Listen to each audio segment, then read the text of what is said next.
It's not an issue. Or is it? BVI Court of Appeal clarifies what amounts to assent to becoming a holder of onerous shares.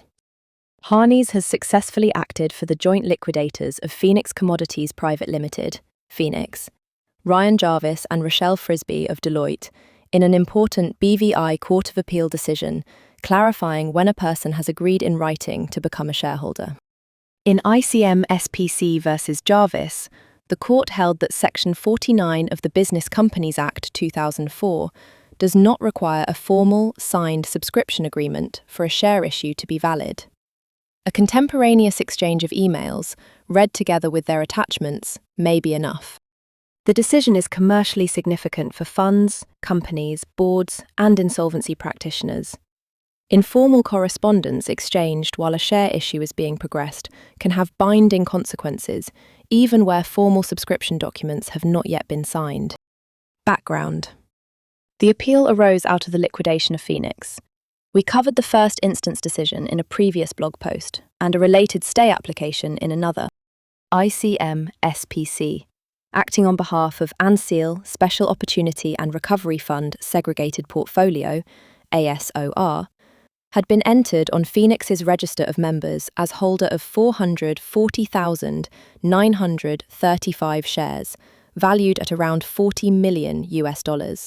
When Phoenix was put into liquidation the following year, the joint liquidators settled a list of members that included ASOR.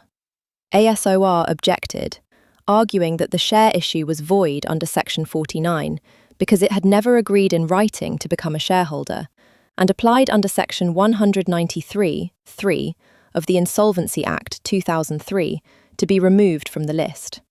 If ASOR remained on the list, it could be liable to contribute to the company's assets in the liquidation.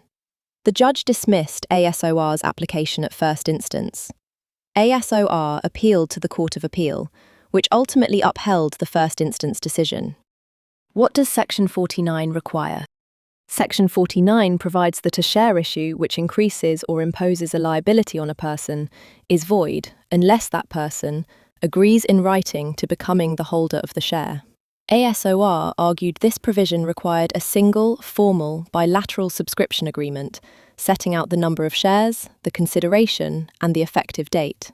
The court disagreed with this interpretation of the provision. Instead, it held that Section 49 does not require an executed agreement, or even a signature.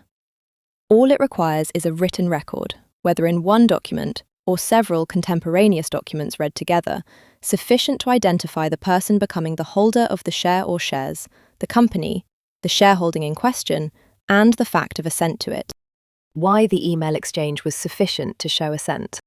Applying that test, the court found that an exchange of emails between Phoenix and ASOR's representative, together with an attachment setting out the proposed shareholding, was sufficient to show ASOR's assent to becoming the holder of the shares. It did not matter that one email, in which ASOR's representative confirmed good receipt of the revised shareholder structure and adequacy of the same, was not itself a model of legal drafting, and did not use the words subscribe, allot, issue, or agree to be bound. The surrounding correspondence showed that 1. The shares were about to be issued, 2. The proposed shareholding had been circulated, and 3. ASOR's representative had confirmed that the revised structure was correct. Read together, the emails and attachment were sufficient to establish that ASOR had agreed in writing to become the holder of the shares. Written assent must exist at the time of issue. The Court of Appeal also confirmed, dismissing the respondent liquidator's counternotice on this point, that the written assent required by Section 49 must exist before or at the time the shares are issued. Documents created afterwards cannot cure a defective issue, but they remain admissible as evidence corroborating that assent was given earlier.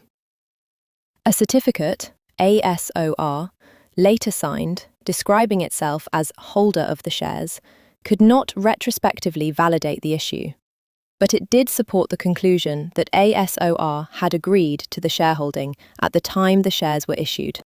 ASOR's conduct provided a further basis for refusing relief. The court indicated that even if ASOR had succeeded in its interpretation and application of Section 49, it would still have refused to remove ASOR from the settled list of members. The court considered it relevant that ASOR had remained on the register for almost a year before Phoenix entered liquidation and had represented itself to a third party as being a shareholder in that period. ASOR did not apply to the court for removal until well after liquidation had commenced. In those circumstances, the court held that ASOR's own conduct and the practical consequences for creditors would have justified refusing relief, regardless of the Section 49 analysis. Commercial implications. The decision provides welcome clarity on the approach the BVI courts will take in determining whether written assent has been provided under Section 49.